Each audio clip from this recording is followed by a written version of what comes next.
What is going on, everybody? Welcome to Wars in the Stars, episode number 103.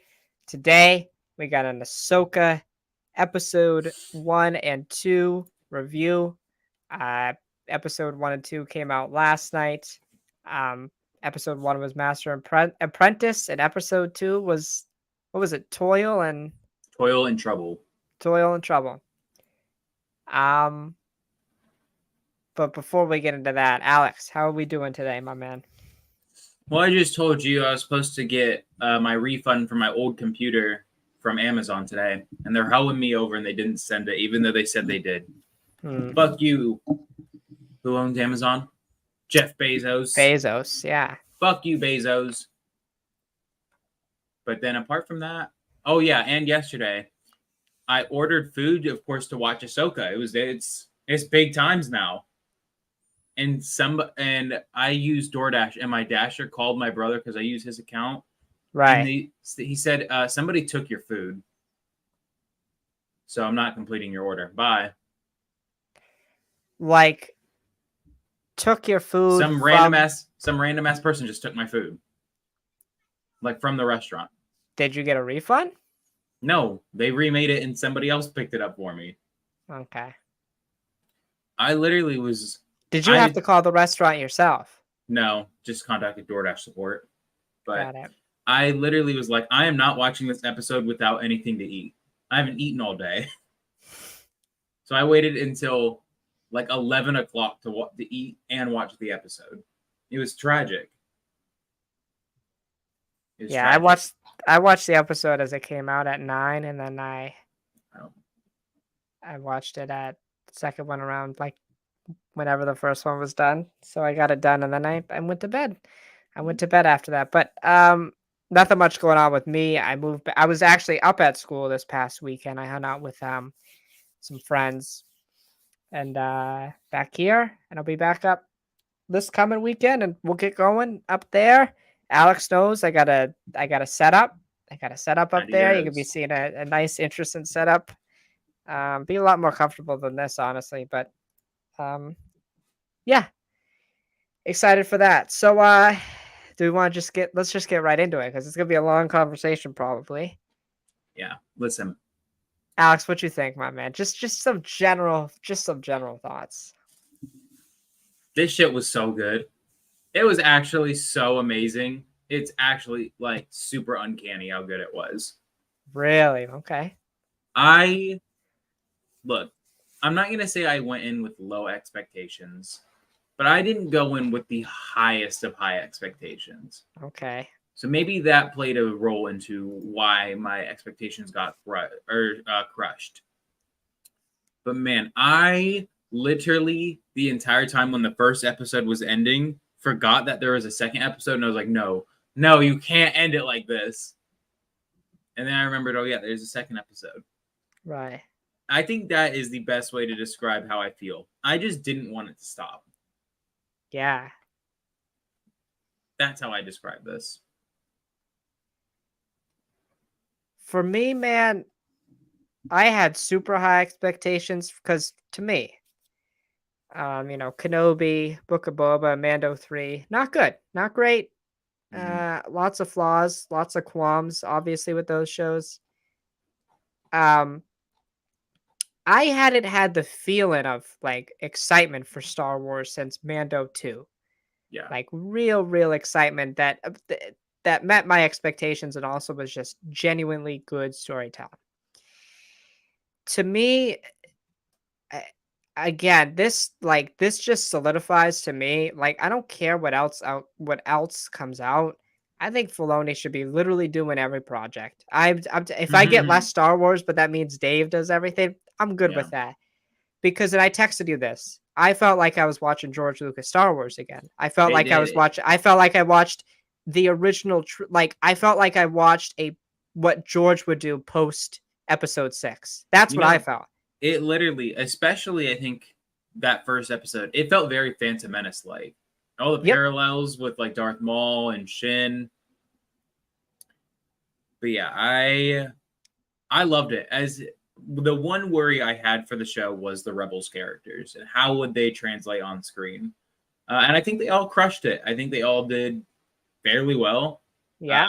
They're not going to come. They're not even in any comparison to their animated counterparts, but you know, for what it is, they were solid, Yeah, solid. but also, So uh, and to go into more of what I was thinking, it just felt like Star Wars. It just felt like yeah. I was the music, the Kiner brothers, bro. Oh, dude, the strumming at the beginning of Ahsoka's theme almost made me fall backwards and collapse. It was so good. The sinisterness of it. The Mm, opening crawl is terrifying. I saw somebody on Twitter and they put it the best. And I felt this way too. It felt like I was, like you took the 90s EU and you put it into a show. That's exactly what it felt like. yeah. And that's exactly how I felt. The mythos I thought was really well done, and Mm, just the show looked good. oh This yeah. was times with the Mandalorian season 3 didn't look good. Boba, Mm, Kenobi. There was some shots where I'm like, okay, not great. Um, yeah. like And when the fire at the beginning of episode 1, I'm like, that's not good. But yeah. the rest of it looks fine. I think also my only major problem with the first episode is the pacing of it. There is a lot of shots that are just super drag heavy, and you're just like, okay, we don't got to see the entirety of the shot. You can cut like 20 seconds off of this, and we get the idea.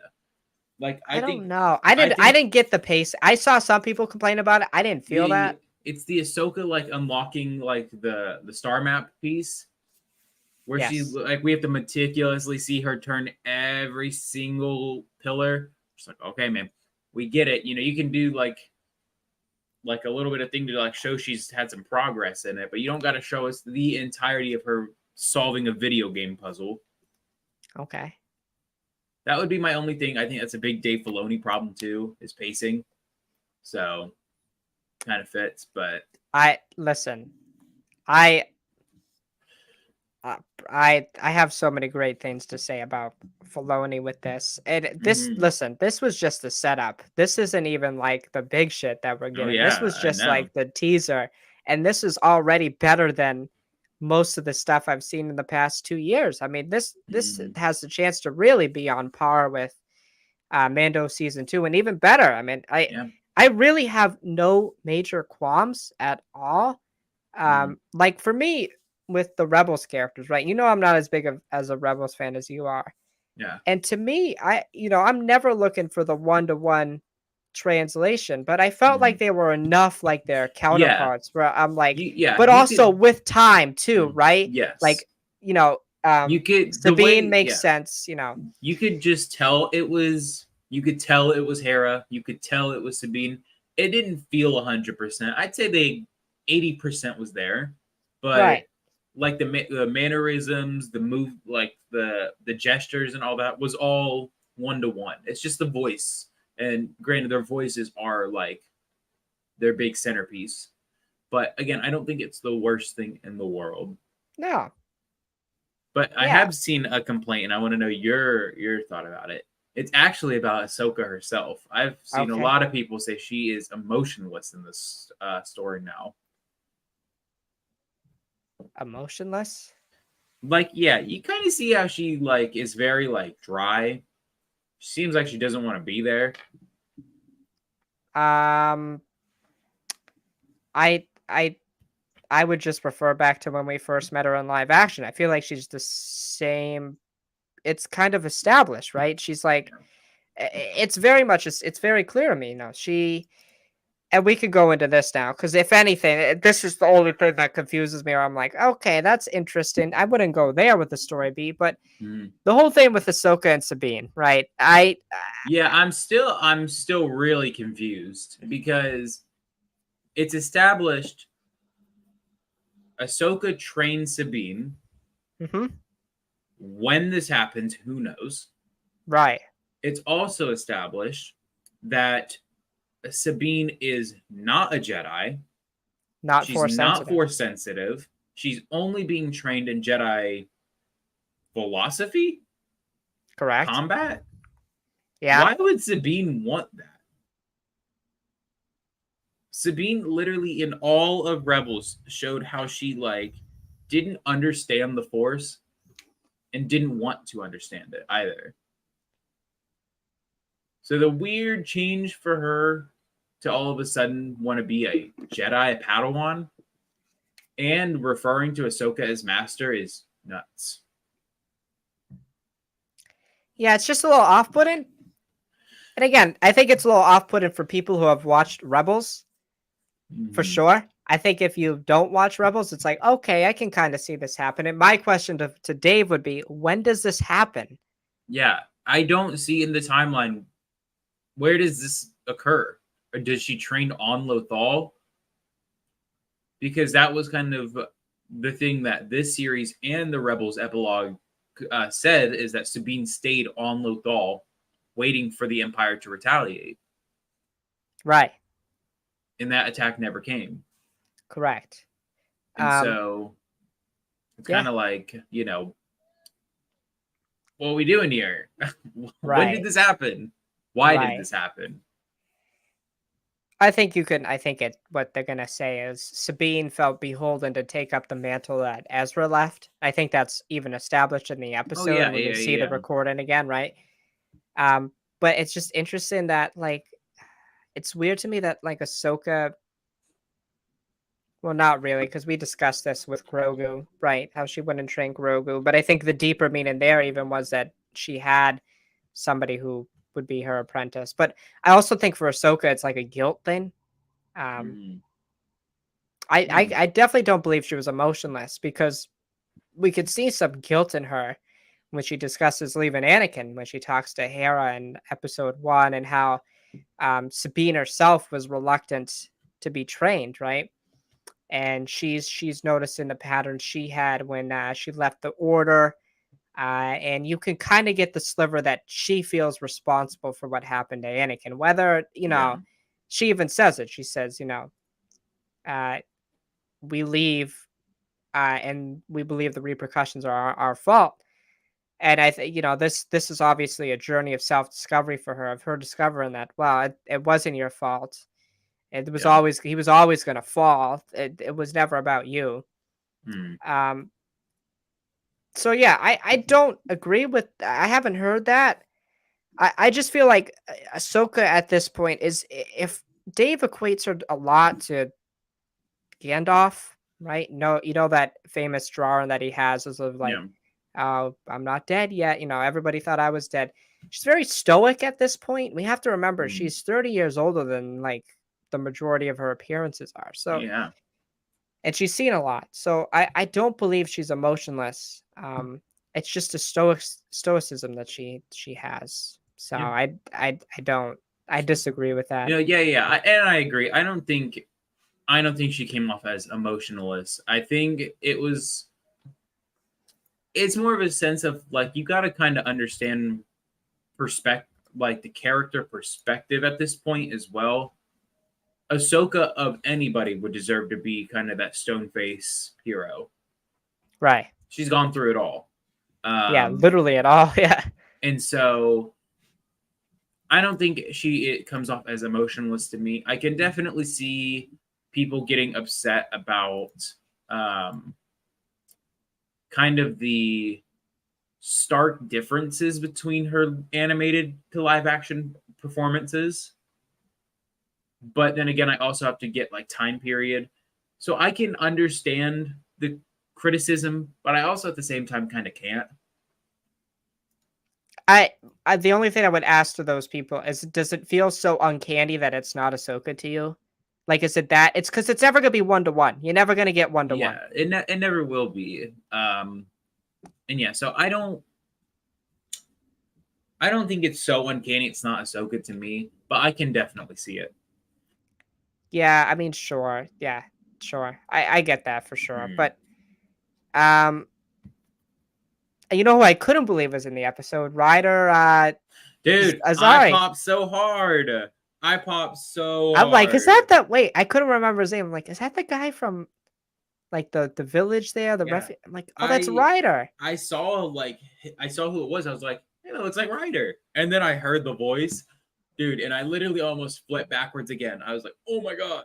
And then Jai Kell being the senator, I was like, Oh my god, it's all coming back. I was Yeah, popping so hard, dude. It was amazing. yeah. So, where do we want to go next? Do we want to go to Balin and Shin? Welcome to Balin in Irrelevant time, baby.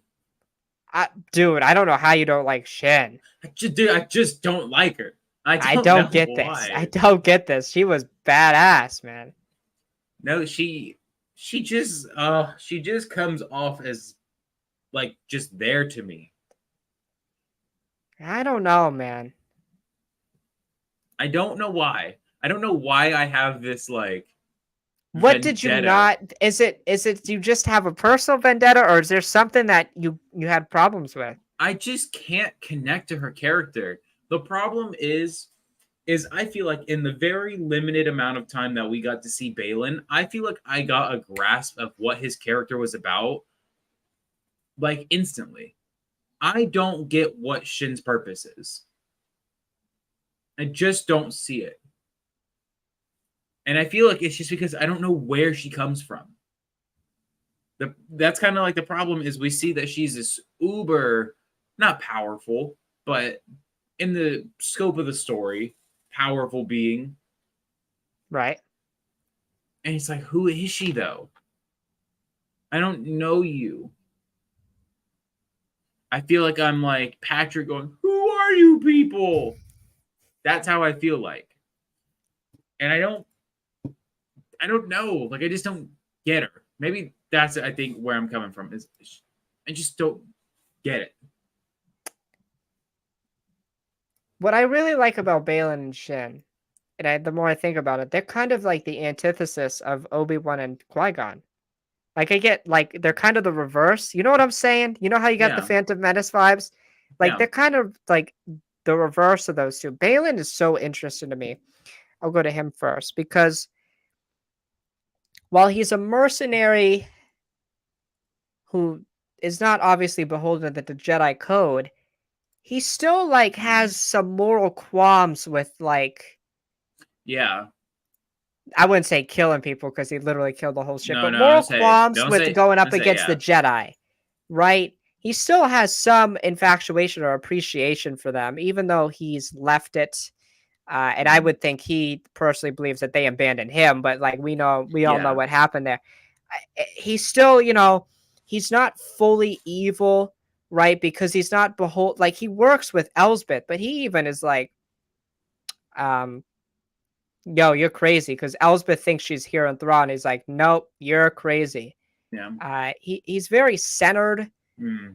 or tries to present himself as centered. It's just so interesting with me because, like, to me, it's like right away, I'm like, oh, this is the guy that's going to kill Thrawn. This is the guy that's going to betray Thrawn. That's how I Yeah. felt right away. Um, I could be wrong, but also I think there's a little bit of interesting stuff with Shin, right? Because Shin Mm. is listening to everything on the edge that Balin is saying, but she still questions, what is our purpose in all of this, right? And that's as an audience, I still have that question. What are Yeah. Balin and Shin's purpose for Thrawn once they get to the new galaxy? And we can discuss that Which as is, well. dude, that's fucking nuts, by the way. It's dope. You know what? I was expecting at one point, I don't know why, I was expecting Star Wars to just go down the route of the multiverse eventually. I don't know why.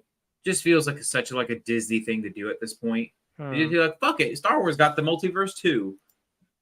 But no, different galaxies is kind of crazy. Now, I knew this for a while, and we had talked about this a little bit. Hmm. I don't But I know want how to to go feel. back. I'll go back to the Balin and Shin thing, and we'll discuss. I'll go back to the Balin thing at first. Okay. And they have that discussion in the second episode when they're looking at the map that Elsbeth presents Yeah. with her Night Sister magic, and he's like power. So he's obsessed with this idea of power still, okay? And he believes Thrawn could give him that. And I'm just thinking, I'm like, oh, that's Jorah Sabayoth right there. Sabayoth was held up on Tantus, and then he finally got power from Thrawn, right? To go after Luke. So I'm just still so infatuated. Again, I'm more interested in Balin than Shin like you are, but to me, Shin is still Yeah. fascinating to me because my thing is like she's obviously the warrior. She's been through some things. I think she's Balin's kid, probably. I think that might be the route they go. Yeah. Um, I think that's honestly just the biggest thing is I don't know anything about this girl and I don't want to root for her. Like that's it. I just don't want to root for her. yeah, I think if I think we gotta wait and see, obviously, with it. Oh But yeah. I think she is still a captivating and Yeah. compelling And I'm character. not like writing her off as like, oh, I'm never gonna care about her. Hmm. Just presently I don't care. In the present, I don't give a Okay, fuck thoughts about her. on. Okay, I gotta ask thoughts on Sabine being stabbed and Dude, I gasped so hard. Dude, there's no way. There's no way. It was like, could you imagine? They just made up a bunch of fake marketing of Sabine being in the show, and they just kill her off in the first that'd be episode. interesting. That'd be interesting. I rolled my eyes.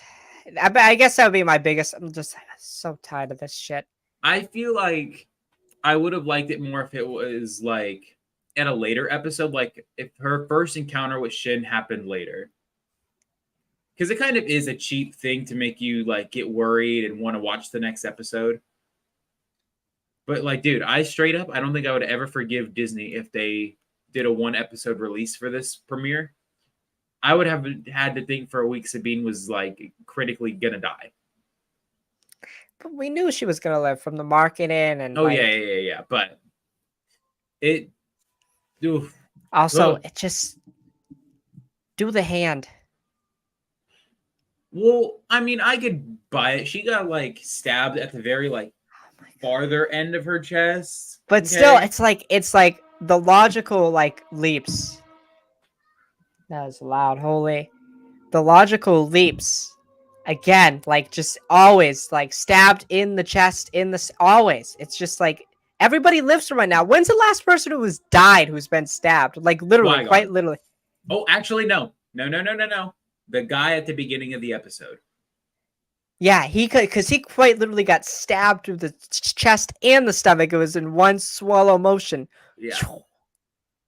He got Han stabbed Solo. first. And then Han Solo probably lived, but he only died because he fell like millions of feet and he was still falling when that thing blew up, And then the probably. planet blew up. Yes. He died in the worst way possible. He got stabbed, fell to death, and then if he just miraculously survived that, was blown up. He was still alive, and then he just, I might make it out. I might make it out. Boom. Yeah. Yeah. Just really, really weird that they always do this thing with like harming the main character. But hey, you know what?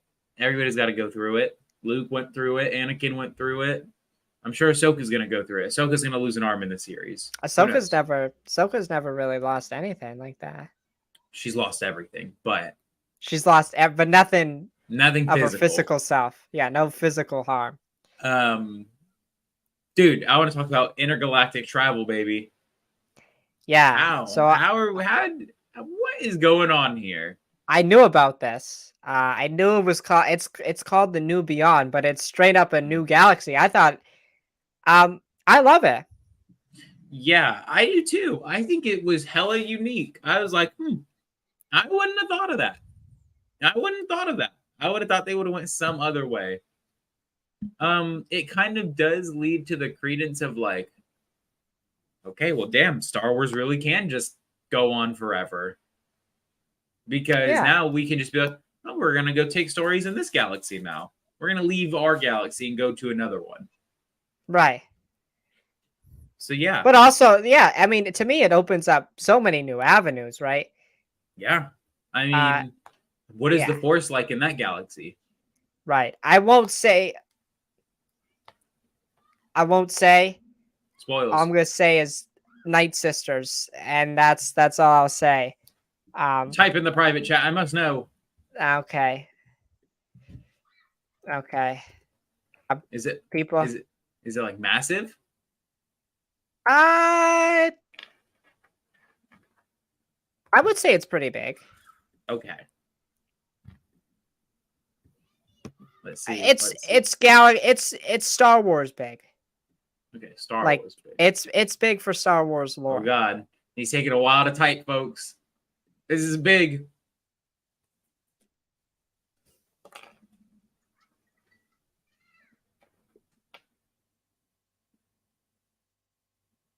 Interesting.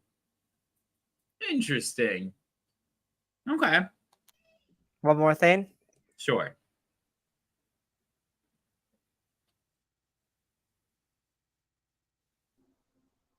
Okay.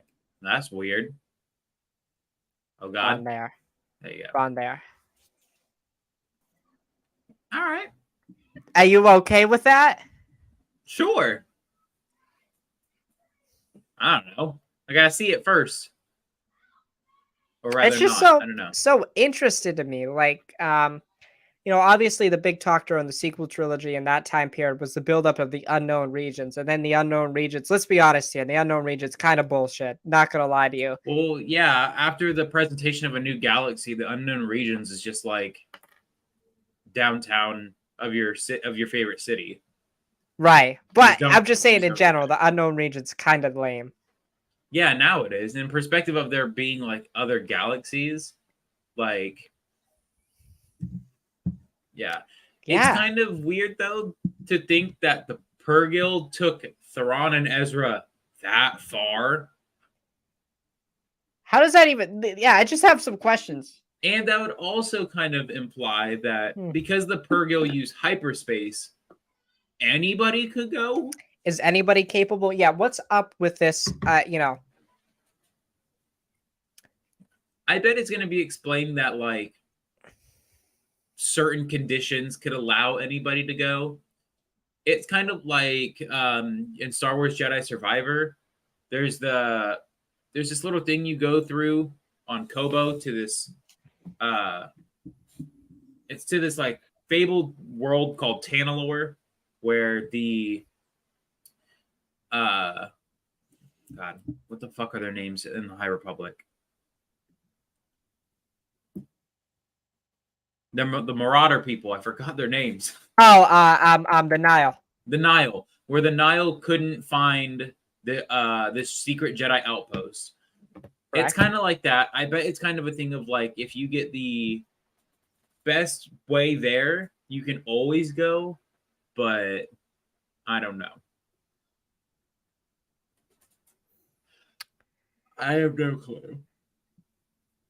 Yeah.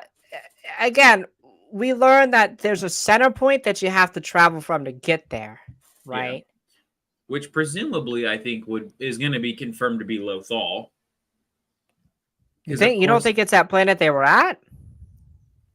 I think it's going to probably be that planet and Lothal and a few other planets. Listen, Lothal has everything, okay? Everything. It has a Jedi temple, kyber crystals. A main character was born there. A main battle was fought there. A main character died there. Everything happens at Lothal. Also, question: Why did they just presume Thrawn was dead? Yeah, at this point in Star Wars, you got to just assume if there's not a corpse, they're dead, right? Or they're alive. At the very least, he's MIA. He's missing in action. Just say he's MIA and be like, "Oh, yeah. We'll figure it out." And also, though, so like, you got to think also.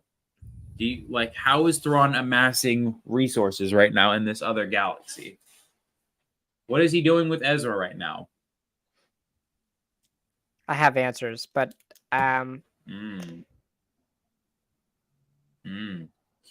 Like, are we gonna? I'm gonna just say this. I'm gonna say this, and this is through leaks and stuff. But I think this is a very fair theory to have at this point. Elsbeth is a Night Sister, right? That's kind of established. Which, by the way, her magic in live action was so awful. It was kind of funny. Really? Yes. You ever see the Night Sister magic in animation or the games? And it's this like cool mystical green smoke and all that. And literally hers is just in a weird green flame pops. Well, you can make the argument she's not as powerful as the other ones. She also doesn't look like. Hey, don't be specious here. the other ones. We're all Night Sisters. But no. I don't know. I want to know the extent of her powers as a sister. I'm very curious as this. Again, Thrawn has a lot of forces in the main galaxy working for him. They got the Empire, the Imperial Remnant, the Chiss Ascendancy. Well, not even just that. He just has 4 Force users. That too. He also That's like the big thing to me. Yeah, I mean, at this point, he's got more Force users than there are Jedi in the world, in the galaxy. Correct. Plus a genius tactician. Yeah. Like, and technically, who knows? If he turned Ezra to the dark side, he could have 5 working for him right now. Yeah. Who knows? Yeah, I'm just really curious to see this new galaxy. I'm just so excited. What is it going to look like? Yeah. What's it going to feel like? You know, what's the Coruscant of this universe? Just what's going on in general? What's the Tatooine of this universe looking like? Now, I wonder if they're going to do some things where it's like, oh, it's like an identical copy of our galaxy. I don't think they're going to do that. It's like the multiverse, but not. It's the same galaxy, just repeated. I wonder how, because obviously it's difficult to get there. Yeah. Because they're building that ship. What is it called? The Eye of Sion. The Eye of Sion. Which, hey, that's a reference to Darth Sion from Legends. Really interesting. Yeah. I kind of also curious about, Ezra and all of this. Which, dude, every time a character mentioned Ezra, I perked up so hard. Yeah. You got to think Ezra, though. So he gets thrown into this new galaxy, which you got to think was not a plan. You got to think he was probably just going for the unknown regions at this point. Or just anywhere. I don't even think. But then you got to also think Ezra. Would he not just be like, okay, Thrawn, you're not of any threat now. All right, Purrgil, take me away. Why would he stay with Thrawn? Because it had me thinking like, oh, well, that was a big question that I saw a lot of people before the show started. Like, how are they even alive right now? Because the glass in the Star Destroyer was broken. So they should have just died from the vacuum of space. Right. And it's like, no, but if you remember in the episode where we meet the Purrgil, they can emit enough oxygen to sustain somebody to live. That's just all they did. But then my question still comes, how is Thrawn the one in control here? Yeah, what? Because you got to imagine with me. Did the Purrgil just be like, all right, Ezra, bye. It was nice knowing you. We're going back to the other galaxy where they got the good gas. Yeah, it's just so weird to me. And obviously, again, with the fact that it was at a Night Sister temple, we found the map. It's obviously that the Night Sisters originated here. It's just pretty blatantly obvious. It's not that difficult to grasp. But besides that, just the other Force lore, just the other things that we're going to find out, it's what is captivating to me. Mm-hmm. The whole thing with Ezra and Thrawn, right? We have to assume it's been. I'm trying to get the exact time because Ryder says how long it's been since the Battle of Lothal, which is the first concrete time we get. I'm trying to find that how long it's been. Several years ago. Okay, he didn't say the exact time. Never mind. I thought he said 7. So we still don't know when this is happening. We know kind of, but not really. So we can assume that they've been away or gone from the known galaxy for a while. I would assume they've separated. Especially after a certain point when Ezra's like, okay, I could feel that Thrawn's no longer a threat. I can go. So that's I would just do. Oh my God. Could you imagine if Ezra turns to the dark side? He's a secret ally. What if Morok is Ezra? Right now. Which also, by the way, bro, that man's outfit looks so trash. It's actually You don't like insane. it, man. Man. I don't like anything, okay? I'm the hardest fan to please. If it's not exactly what I want, it's trash, okay? I didn't mind it. No, I just thought it looked really wonky. Like, it looks like it's trying to be the eighth brother. Okay. It looks Okay, a lot better than whatever the fuck the fifth brother was. Listen.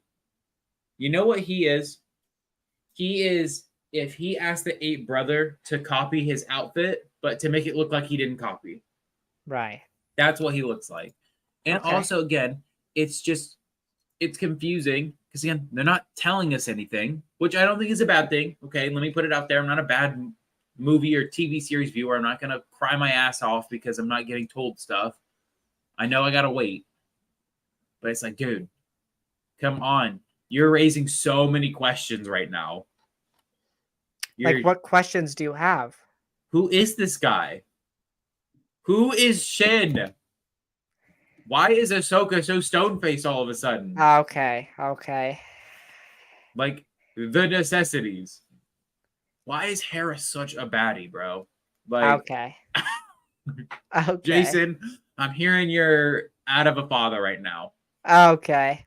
I volunteer. Oh, God. Dude, her eyes went crazy in this episode. Oh, my God. She was giving me the Rizzler. Bro, and she was hitting it. I was like, oh, yeah. Oh, yeah. Okay. And then, I don't know.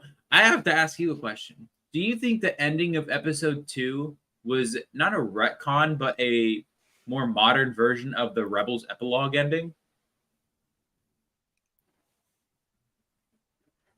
I think it's because to me when I think of the Rebels epilogue, it's just like a what we see is past and what Sabine is saying happens after what we're seeing. Yeah. Okay. Yeah. So like there's no dialogue in that original like epilogue, right? There's no dialogue between Sabine and Ahsoka, right? Or is there? Yeah. No. Okay, so that there it is. This is like what is actually said in that conversation. Now, I heard somebody say they complained that they felt like they're back at square one again after the end of episode 2. But to me, no, because like Sabine says now it's time to go find Ezra, right? In that Rebels epilogue. Yeah. We needed these first 2 episodes to figure out how we're going to find Ezra. Like these 2 episodes were very necessary to figure out where, like, because if you just started the show with the Rebels epilogue, I'd be like, what? Yeah. I think also the important thing to remember here also is that, you know, the way that I see this is that it kind of feels like we are plummeted into the middle of the story. This kind of feels like a middle of a show ending, what episode 1 was. And so like the takeaway that I have with it is that you know, I don't get a sense of square one. Right. I do get a sense though of like, you know, it's time that we maybe don't look at that Rebels epilogue as definitive story of like that. This is what happened. There was just a speechless interaction. Right. You got to think this epilogue is probably meant to be Sabine way later in her life, like talking to Jason or something like that. Correct. Of like basically her talking in the past tense. Correct. So that is how I'm choosing to look at the Rebels epilogue going forward. Yeah, I think that's fair. It's not an accurate depiction of the events, but it's not meant to be. Right. And it's not like it's so incredible. It's not like it's so egregiously inaccurate. The only difference is that there's dialogue and Ahsoka's wearing gray. That's what I was like. Yeah. I'm like, is she gonna come out in white robes? Dude, and also seeing Ahsoka, by the way, bro, like her outline with the wind blowing her robes. Phew. So good. Yeah. And oh Gave my me god, chills, man. if they don't stop teasing my boy Anakin Skywalker, Oh man. if they don't stop teasing him, like I could have sworn multiple times in the 2 episodes I kept hearing his theme. Really. Yeah, I was like, dude, if y'all don't stop, I'm gonna come through this. I'm gonna come through this TV right now. I want to go back to praising Dave Filoni more. He did a fantastic job of showing, not telling. I think after Secret Invasion, Yes, I was tired of hearing people speak. And I'm yes, like, this and show is dude, perfect because nobody I'm talks. I'm so excited. I was so excited that we actually saw Sabine was actually good with the lightsaber, and we weren't just told Sabine is more than capable of a warrior. Dude, Yes. I was so excited that she actually looked like she put up a fight against Shin. Right. Not a great fight, but a fight. No, she got whooped, but she did okay. Yeah, but now you got to think now that she has the Mandalorian armor back, and if you remember, Mandalorian armor in live action is like 10,000 times better than it is in animation. Yes. So she's invincible for half of her body. Right. So now Shin literally stands no chance. Right. R.I.P. Shin. Won't miss you. Damn, bro. Guy hates Shin, man. Look,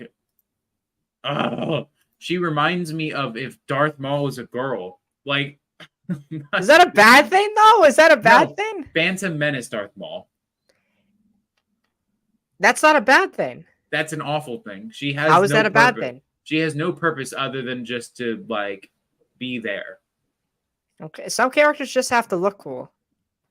But she don't even look cool.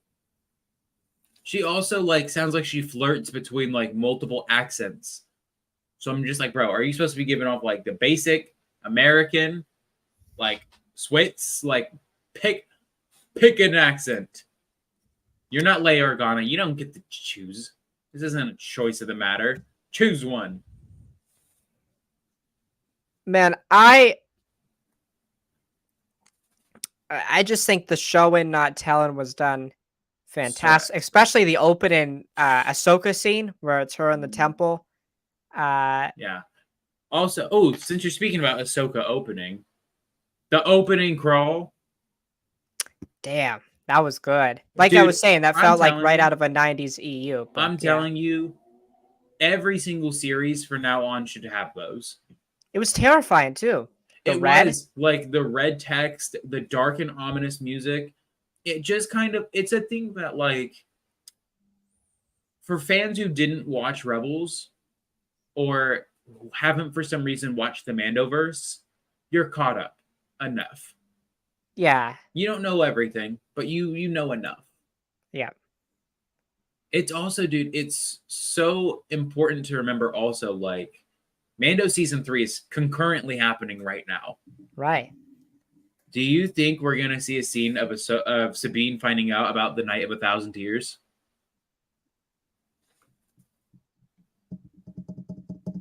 Probably. Or if she knows or doesn't know already? She has to know, right? I don't know. She's been on Lothal, so who Right, would but tell you don't her? think, I don't know. And that wasn't a thing that was like widely talked about. Wouldn't it be interesting if she just gets rumblings about what's going on? Well, Ahsoka could talk. Ahsoka is in contact with Bo-Katan. We know this. Yeah. Wait, oh my god, could you imagine a live action Bo-Katan and Ahsoka meeting? Come on now. Can we just have Din in the background? Just have them just stand there. Just like, yeah, have him and Grogu just kind of stand there being like, something's definitely happening right now. This is the moment. Man, what a series. Like, oh, it's great. It's And gonna be the best show. I'm gonna say yeah, I literally feel like there's still so much to talk about. there is. Like, the thing is, hate to be the guy for spoilers, but we just know it. Thrawn does get out of this other galaxy. Yes. We see him in the Eye of Sion, so we know Yeah. we know he's coming back. We're Dude, cooked. We're cooked. Like we're cooked. I'm telling you. I'm telling cooked. you. I know Dave Filoni. He's gonna save Thrawn for like the last episode. I don't know, man. I think it might be. I don't think next week. I don't know. Listen, All I'm saying is I just want to know how I'm getting my Anakin cameo. That's all I want at this point. That's all I want. Okay. Thrawn. Let's talk about Thrawn. His presence is very much felt in the show, which I like. Oh yeah. Oh yeah. You can feel how powerful he is right now without even hearing or seeing him. Right. Which, dude, I'm telling you, that is the one thing above an Anakin Skywalker cameo that I want right now is I want to hear him talk. I just want it. Like the thing about Thrawn is his presence is so terrifying. Mm-hmm. The red eyes, the Yeah. white outfit, just like he Yeah. just screams a brute. What also Um, like is it's like, he's not an entirely physically looking specimen. Although we know Right. he is. Boy's ripped. Yep. But he doesn't look like he could rip your arms off. Right. He But we could. know he's more than capable of. He could. Yeah. And Um. so Yeah. I think that is what I absolutely love is Thrawn. Thrawn is not a man of making you, oh my god. He's not a man of making you feel like you're in physical danger. You are in mental danger. Right. He will outthink you. Right. That is where Thrawn is like at his best. I mean, they keep repeating it. He's the last Grand Admiral, but they're so afraid of him because Mm-hmm. he's so powerful. He could like start a whole nother war. Like that's how powerful he is. You got to No think force. though Yeah. that like remember that the Rebel Alliance took losing Kanan and Ezra as victories to get rid of Thrawn. Right. And I'm not going to say that they're seen as collateral damage by the rebels, but to a certain degree they kind of got seen as collateral damage because ultimately getting rid of Thrawn was like the best thing that they could do. I'm going to refer to Heir to the Empire again. It refers to a lot of the fact, what if Thrawn is commanded the Executor during the Battle of Endor? Mm. If even if Palpatine dies, Yeah, the Death Star Empire blows still up, prospers. the rebels still lose. Like, yeah. Just imagine him at the Battle of Hoth. The Battle of Yavin. It's kind of like, Thrawn it's a little is different. Let's be honest here. Let's be honest here. As much as we love Anakin / Vader, Vader was blinded by his will to find Luke. Yeah. It clouded him. Thrawn would have never let that happen. Exactly. Thrawn would have literally blown the shit out of Hoth. Yeah. So, I mean, we saw him do it. Yeah. The other thing about Oh no, go ahead. The other thing I just think is so interesting with Thrawn is you feel his presence, right? You know how powerful he is because you're like, okay, there are 4 people who know how to use the Force here, and they are all working for him. What is happening? I'm also really curious. I wonder what you think is what type of direct communication do you think, if any, he has with the new galaxy? Because he has to have some. Probably at least a little bit. Like, probably not as much as like the Empire had reach on their galaxy, but enough. Right. That's my thought. I don't know how he's communicating. Communicating with our galaxy or our galaxy? Oh, none. I don't think he has any. I think Elsbeth is just batshit crazy. Really? I think she's batshit crazy, and she's gonna accidentally unleash Thrawn, and Thrawn will like kill her. Ooh. I have a theory. The Night Sisters are able to communicate like that. We kind of see that with Elsbeth. She's like, I hear Thrawn. Yeah. And that's the way Thrawn's communicating. Thrawn sounds very girlish, but yeah. Well, no, I'm just saying that Thrawn has. I think it's safe to say Thrawn's with the Night Sisters in the other galaxy. We know Thrawn befriends a lot of people. Oh yeah, I mean Thrawn's a what? W Riz, like can I say? Like, Thrawn's got W Riz. It's also really interesting to me with the Night Sisters, right? Because they were always so fascinating to me in the Clone Wars. Mother Mm. Talzin, like Mother Talzin basically had, and this is gonna sound a little weird, Dooku on his knees, Yeah. literally dead multiple times. No, I mean, yeah, I'm gonna Palpatine say was it. even terrified of Mother Talzin. That's Yeah. why they had her killed. Yep. They had all the Night Sisters killed. So it's really fascinating to me. And their magic seems so old that it like seems like Mhm. it is way older than the Force. That's how it was always Oh presented to yeah. me. So if it is true that they are from another galaxy, it would make much more sense. And to me, if Ezra's been in this other galaxy where the Force originated and they view the Force differently, Yeah. how powerful is Ezra now? It's my thing Mhm. because we know Ezra has the ability to be very powerful as a Jedi, um, or whatever he is now, a Force user. Because you know, yeah. So I'm very curious to see more Night Sister lore. I think they're very interesting. Yeah. Um, yeah, I mean, it's interesting to see what this new galaxy unfolds because shit, who else is there? right, You know, we could honestly, if I'm the Yuzon Vong could be there for all we know. correct. So who knows? If This ex- I'm Disney, I mean, that's a genius way to expand Star Wars forever. right because this could also be your tie into the new Jedi Order movie, right? Yeah. What if, Rey, instead of exploring the known galaxy, she wants to start where it all originated, Or right? yeah, or hell, the Prime Jedi movie. Right. Show us where he came from. And what's also going to be fun is how are we going to label these galaxies? Right. How does this work? Yeah, it's literally like the who names the multiverses in the Marvel universe. Who's Right. naming these? Just Yes. everyone? Or Yeah. maybe it's going to be a thing like with Star Wars. I actually think the other galaxy has a name. I think I remember them saying it in the universe. Oh, he Or calls it the in path to Primerida? Primerida or Prime something. Prime something. Yeah, he talks about it being like a myth, though. Yeah, a myth that the Jedi children learned about. It's fake. Correct.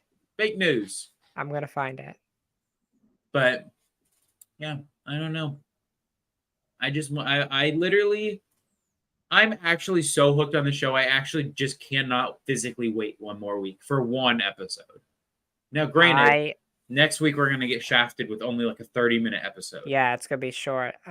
which is BS. Dave, John, what is going on? It also looks like I can't tell if this galaxy is bigger. Yeah, it kind of maybe looks either like the same size or maybe just like a little bigger. Pathway to Paradia. Iridia, not Prime. Some call it that. And children at the Jedi Temple call it that. It comes from old stories, fairy tales, tales which are based on truths. Okay, interesting. Yeah, I'm Tales that are fascinated built on truth. by this. This is interesting. We've barely touched on the second episode. Do we want to touch on the second episode? And Now, look, you forget what happened in that episode. oh, by the way, shout out to the I want a loaf cat. Yes, they're so Can I own a nice. Can I own a loaf cat? Is there any way we can do that? Don't you have a cat? Just like get I surgical have implants. two to, cats. Can I get it bigger ears and yes, that's what shout I out would loaf do. cats, man. There, dude. All my homies love the loaf cats. The loaf cats, yeah. They're just amazing. Okay, they As got a no right. as a big Rebels fan, what did you think of the look of Lothal? I thought it looked really, really good. Kind of Yeah. weird what the city looks like. Because you got to think this is only probably at max 15 years removed from the Battle of Lothal. Okay. Kind of weird how futuristic they look all of a sudden. I'm like, oh, this is Cloud City. Especially when you look at Ezra's tower, I was just like, okay, this literally just looks like if you flip the image, it's Cloud City. But Yeah. I mean, yeah, It did I look really enjoy that. bright, didn't it? But dude, like Lothal at that like nighttime-ish setting, like when Shin is talking to the probe droids, Looks so good. it's the only time I like Shin. It's the only time. Sorry, Lots of Shin. lightsaber fights. What did you think of the Yes. fights? I thought they all All looked good. good. All good. I mean, again, listen, no fight is ever going to be as good as those prequel fights, okay? No fight is. But these are still really, really good. I thought they were clever. I liked Yeah. Ahsoka's movements. I thought the fight with the HKs was good. Yes, dude. Sabine and Ahsoka's movements were so good. I think that's one of the things I don't like about Shin. She looks really stiff whenever she fights. Okay. She literally looks like she's going like this. She's just like she can't move in like directions. Like she can't do like the figure So eight. she's Vader. So she's basically what Vader. No. Actually, that's another thing I don't like about Balin too. Their movements are just so stiff looking. Okay, I didn't like when he was blocking the shots and it was just like this. It was this. Uh, uh, I'm like, what is happening? Bro is blocking nothing right now. By the way, that commander of that ship is a dumbass. You are the dumbest person. Yeah, like the thing is regardless. Let's say hypothetically Jedi existed in our universe, Drew, and you're told some two of them, by the way, of this ancient religion, two members of this ancient religion who are known to be some of the most powerful beings in the universe, want to board your ship and talk to a high level prisoner that you just captured. You're gonna tell me, Drew, you got the gall to be like, man, fuck these guys. I'm gonna spit in their face and take them as prisoners. Absolutely not. With guess what? The security detail of 6 total people. 6 people. I feel bad for those 6 people. One of them was a Mon Calamari fish too. Had his life ended for no reason. Bro, they're making like reason. they're making like $15.50 an hour. Exactly. They didn't have time for that. Dude, they're just like, man, I'm just trying to get, the payment through this month. I'm like 3 months behind on my rent. Hopefully we get some like bonuses here soon because I need it. And then stabbed. Just brutally fucking stabbed, bro. Like, I feel so bad. And then also, like, yeah, kind of the same thing. Like, I think episode 2 it was in. I really liked the morality questions that Hera brought up to Ahsoka of like, why would these people still serve the Empire? And Ahsoka kind of said it right. It's not loyalty, it's greed. They're making money from the Empire. So this goes kind of back, and again, I don't love that episode with Dr. Pershing, but it does again illustrate an interesting point with the amnesty thing, right? Yeah. The amnesty program where they brought in Imperial employees, high-ranking officers, and they worked. They just worked in the New Republic. Yeah. And again, dumb government model. Never gonna work. Never. You don't do that. And as you can see, the Empire has kind of infiltrated the New Republic, and they've even done it in the Corellian shipyards, which was cool to see Corellia. Yeah, bro. Corellia also looks great now all of a sudden. Yeah. It was looking pretty schmancy. Yeah, I would say for me, I enjoyed episode 1 more. Oh, far more. Far more. I think episode 2 was really good. Oh, I do too. As a tight, compact story. That's also something I appreciate. It's not like The Mandalorian that has some, one-offs, and The Mandalorian season 3, which was an entirety of one-offs. This feels like a story. Yes, it literally feels like Rebels' story format. That it's just one long story, just broken up into digestible bits. Right. That is why I'm telling you, the best season of any Star Wars series from a pure Star Wars like storytelling like part is Rebel season 4. It is one long story just broken up into 20-minute segments for you to watch. Right. I'm not going to say it's the best written season or anything, but it's the best formatted season. I get what you're saying. There's only, I think, what, 2 or 3 filler episodes in those 15 episodes. But even then, those filler episodes are still super important. You can keep talking. I gotta let my cat in. Okay. But yeah, it is like this series and how it's being broken down. If it is anything like how Rebels season 4 or hell even season 3 is, dude, like the storytelling of it is going to be amazing. Because I know Dave is going to want to just break it up into small little digestible bits. That being said, I hate you, Dave Filoni. Why are you making episodes 30 minutes? This is live action. Dave, we trust. I trust Dave. I trust Dave with my life. Every time this man makes episodes that are 30 minutes long or a series that he's involved in are 30 minutes long in live action, those episodes are always called bad. I wouldn't think that's necessarily true. The Harris is good. The Heiress. It's only like 30 minutes. The exception that proves the rule. Eh, He had one good hit. I don't know, man. I liked episode 2. I mean, right now, I just like the feel of it. It just feels like Star Wars. I'm just excited to watch it. It felt much more like an event. I'm really curious to see the numbers. I think it's going to do really good numbers. I think that's a big thing that they need. I think what's also crazy is how good the marketing has been. Marketing has been great. It's been some of the best marketing since the movies, the sequel trilogy movies. Despite the fact no actors promoting this movie. Right. It is purely just Disney. No fans are promoting any of it. Yeah, I mean, it's been pretty incredible. I think word of mouth is going to travel fast. It's got pretty good scores on Rotten Tomatoes. I did see some critics saying, "Well, at least we still have Andor," and comparing it to Andor. It's not fair to do that. Why are we comparing them? It's two totally different things. Andor is a spy espionage series. Ooh, excuse me.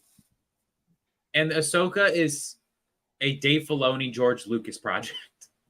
Right. The two totally different things. Andor is like Mission Impossible put in the Star Wars universe. Yeah, sure. Ahsoka is Star Wars in the Star Wars universe. Yeah. Both are great, okay? Fuck anybody who wants to compare. We didn't even touch on our favorite war criminal. Chopper! Bro wanted to shoot it down and just kill civilians. He didn't care. He just wanted the people to die already. I love it, man. That's the 1-for-1 copy right there. Chopper. He is exactly the same. He just wants to kill everybody. Exactly. He doesn't care. It's still my favorite moment is when he pushes that droid out of the ghost. It is still one of my favorite moments. He's just like, dude, I hope we see the ghost, not the Phantom, in a space battle. I love the Phantom, but I want to see the ghost. The ghost in a live action space battle. The ghost. Which, yeah, again, I think you said it earlier. The series looks so good, man. So good. Yeah. Wonkiness. There's Star Wars wonkiness. I think Star Wars will forever, in my eyes, get a pass for when it's wonky.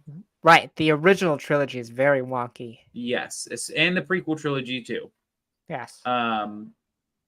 And hell, maybe if you want to make the argument, the sequel trilogy. Right.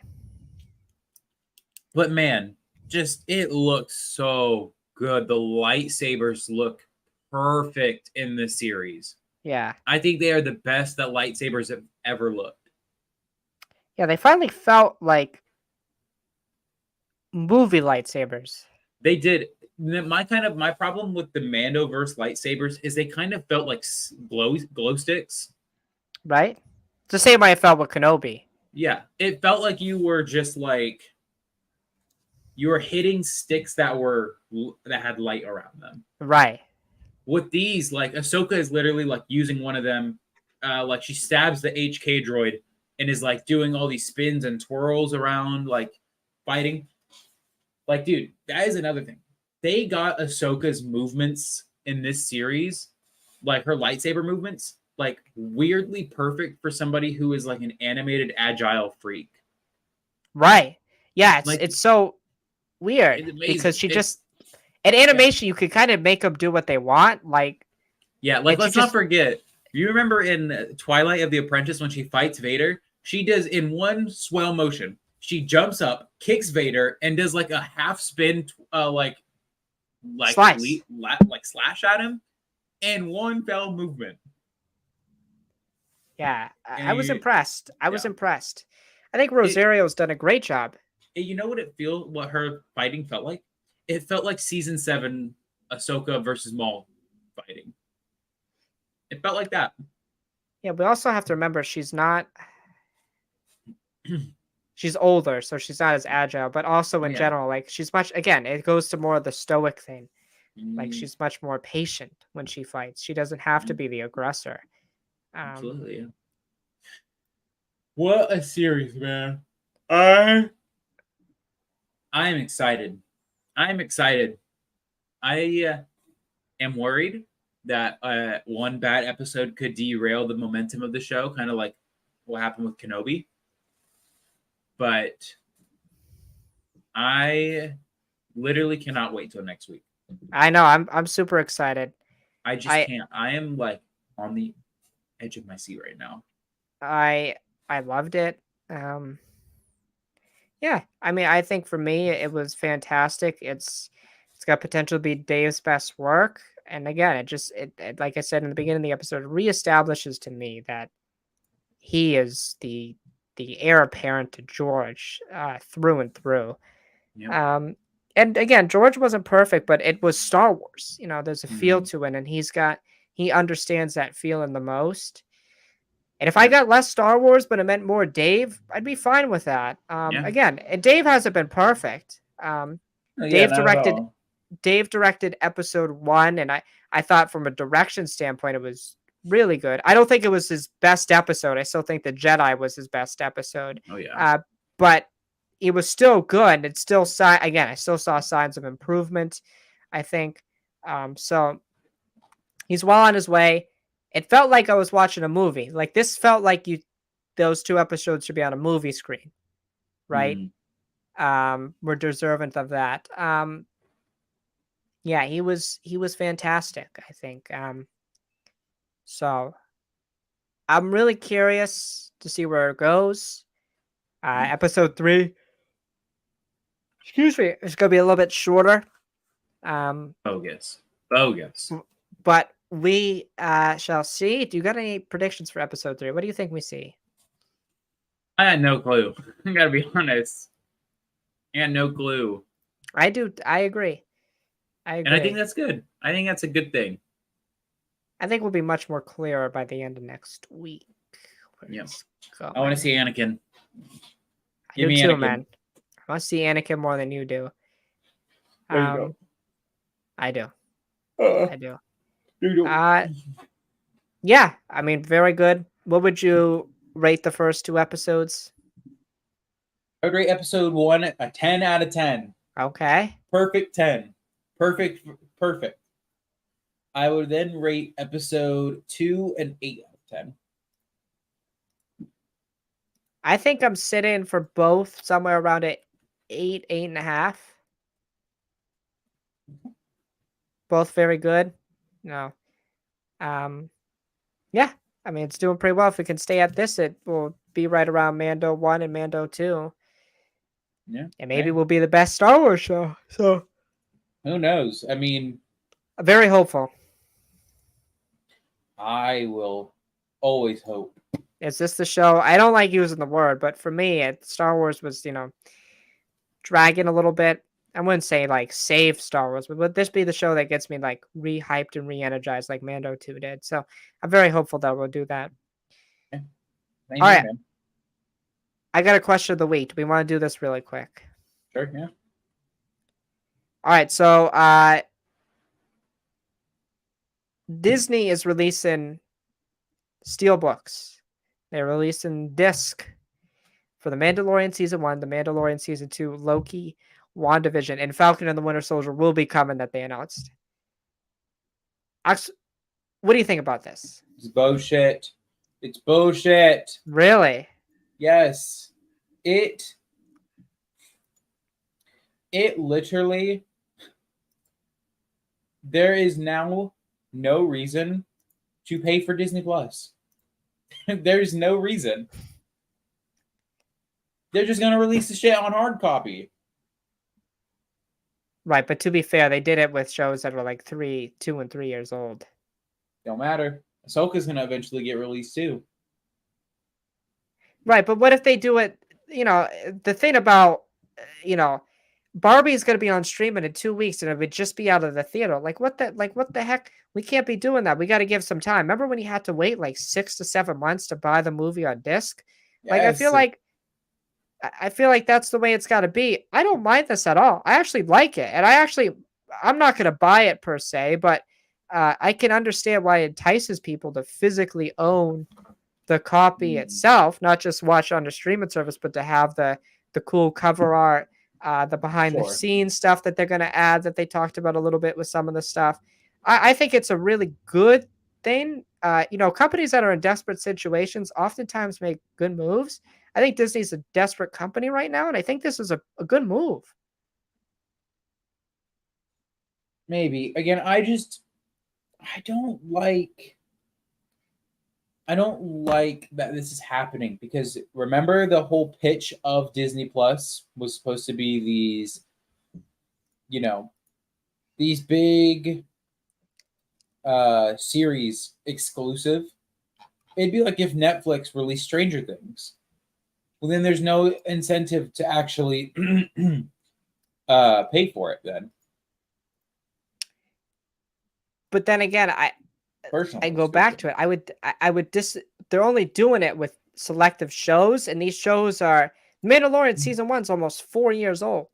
But you got to also think probably from a business. It's also probably better to keep these shows exclusive rather than release them, like that. That's fair, but Because listen, because even though I'm never gonna watch Stranger Things, there is still that entice that hey, if I have Netflix, well, Stranger Things is there, and I'm not gonna be able to see it anywhere else. So, you know, that's I true. don't But know. I also there's still a big populace of the country that likes to buy the movie for Oh Blu-ray, yeah, I'm sure. Blu-ray. Like I like buying the Blu-rays of movies I've seen. Like I have Spider-Man Homecoming and all that on Blu-ray. I have a bunch of Blu-rays like the Sam Raimi Spider-Man movies. Right? I like to collect the Blu-rays of certain movies, but of series is kind of wild to me. Really? Yeah. Movies I can maybe understand. If it's like Disney Plus like exclusive or Netflix exclusive, maybe I can understand it. That is a good way to get more money out. But series is wild because you got to think they're probably going to need to charge more because it's a lot more content. Yeah, I get that. Um, yeah, L Disney. L Disney. I think to me,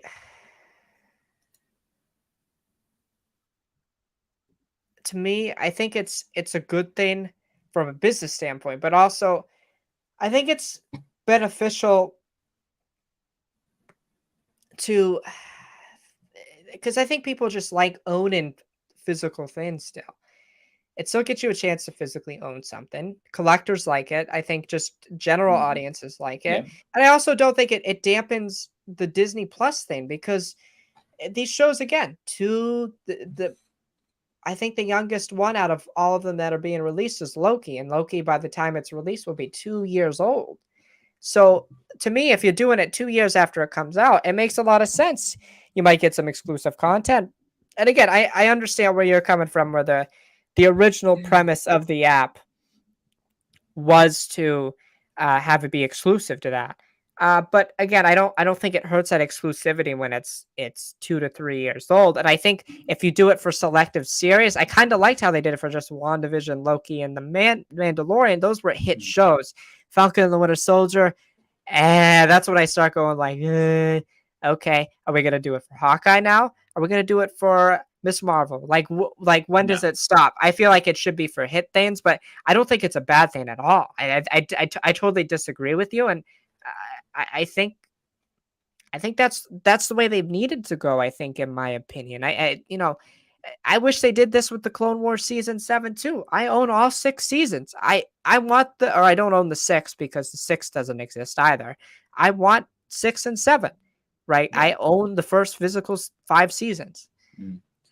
I don't know. It's just weird. It's just kind of like, listen. I think what also is getting me is that they're increasing rates for Disney Plus. The least you can do is keep the shit exclusive to the platform. Yeah. Because again, it's one of those things that, like, from a business perspective, like, let's be real. Almost all of these Disney Plus series, apart from select few, are not must-watch series of their respective universes. They're not all must-watch. Okay. In the long run, you're going to be saving more money buying these Blu-rays than buying Disney Plus. Mm-hmm. Because isn't Disney Plus about to become like $15 or something like that? Yes, it's increasing, yeah. Yeah, so you're paying monthly, essentially 3/4 of a Blu-ray. Okay. So there's no point. Yeah, I get it. I mean, that's kind of the thing, is it incentivizes you to actually just cancel Disney Plus and just wait. Yeah. Unless something is much must-watch, then sure. But, like, if Disney is going to keep increasing their Disney Plus subscription, which also, I remind you, like, this is a further discussion. At this rate, Drew, with all of these streaming services, cable is literally just the better option now. Oh, absolutely. It's far cheaper.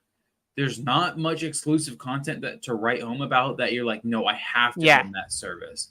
And if there is, you can wait for the series to be over, purchase a week trial, and binge it, and then just cancel. Yeah. Like, there's no point anymore. I get it. Streaming was meant to be the ultimate replacement for cable, and it has replaced cable as being the biggest scam. Straight up. I get it. To me, I would honestly, if they could do this, I would do it. I would rather just pay, like, how on YouTube you can buy like seasons of a show? Sure, yes. I would rather just do that. So I can just own it forever rather than do that. So you would say Disney Plus, you can have the app for free, but on the app itself, you can buy the shows? Is that what you're saying? I'd rather just buy it on YouTube. Oh, you would rather everything just be released on, like, YouTube for a purchase price. Again, Disney wants their own. Again, the big problem, this goes into this discussion and the fact that all these companies wanted their own streaming platform, and it's not possible. They just can't do it. It's not, because what's going to happen is it's too much. It's too much money. It's too much. Literally, to pay for Netflix, Max, and Disney Plus is almost like $60. That is like half a cable bill. The only streaming service I have is Disney Plus. Yeah. Now, I have, by proxy, I have Amazon Prime Video because I pay for Prime. Yep. But actual service I go out of my way to pay for is Disney Plus, and it's a fucking scam. I only watch the new stuff. I don't watch old stuff. Right. I mean, to me, at $10 a month, I was thinking, if I'm watching a show, dude, at $8.99, that shit was perfect value. Right, but it was never going to last. I don't know. I think if they were increasingly bringing more populated things, I think it would have lasted a lot longer. But also, even when they increased, what was it, $10.99 or whatever, or $9.99, that still felt fair. But like $14.99 is it's not. It's a $3 increase. No, it's not worth it. It's not worth $15 after tax. It's not worth it. Well, it's just not. I don't know, because to me, a movie, if you go on a Friday night, it's $12. Let's just say just a ticket's $12. Yep. That's on the nice. This is the alternative to the movie, right? So to me, it does work. If I'm getting 4 hours of content 4 to 10 hours of content, yeah, it's worth it to me still. I Yeah, still think it's worth it. but But then once you it got gets to to the think 25, also, yeah. that's that 20, 25. That's when I What also kills me is, remember, streaming services were supposed to replace cable. Why is there an option to have ads on streaming services now? yeah, it's ridiculous. If you have, I believe it even on Disney Plus now, if you have the lower tier, you have Yeah, if ads. you have the $8.99 variant, it's ads. Criminal. False marketing. You were meant to be the replacement. You are meant to destroy the Sith, not join Join them. them. Yeah.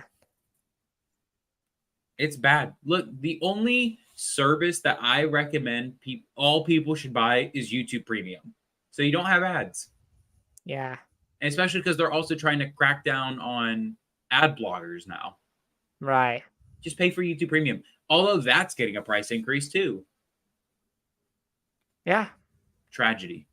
All I'm saying is, like, these companies, bro, they're losing their mind. They're gonna go through, like, because I'm sure you've seen it. It happens like every time Disney does a quarterly report, they lose so many subscribers from Disney Plus. Yeah. It's because it's becoming unaffordable for people. Yeah. I agree. I just, again, to go back to the disc thing, I don't think it de-incentivizes Disney Plus. I think it's just a good additive to have. Yeah. And I think it would be good if it was just for some exclusive series. Yeah. But yeah, I just think we've discussed ad nauseum the streaming service as it is. Or what they should also do is to incentivize people is if you have Disney Plus, you can, like, get the Blu-ray for cheaper. Because you've already fucking paid for it. That is true. Don't get scammed, people. Don't get scammed. Yeah. It's not nice. It's not nice to get scammed. Yeah. Well, I don't know. We'll see where it all goes, but I got nothing else to say to you. Oh. No. Alrighty. Well, guys, as always, thank you for watching. Very good discussion today. Talked obviously about the first 2 episodes of Ahsoka and talked about, God damn it, what is going on outside my house? Talked a little bit about the disc release for Disney Plus shows. Alrighty, as always, may the Force be with you, and may you stay burdened with glorious purpose. Till next time, see you.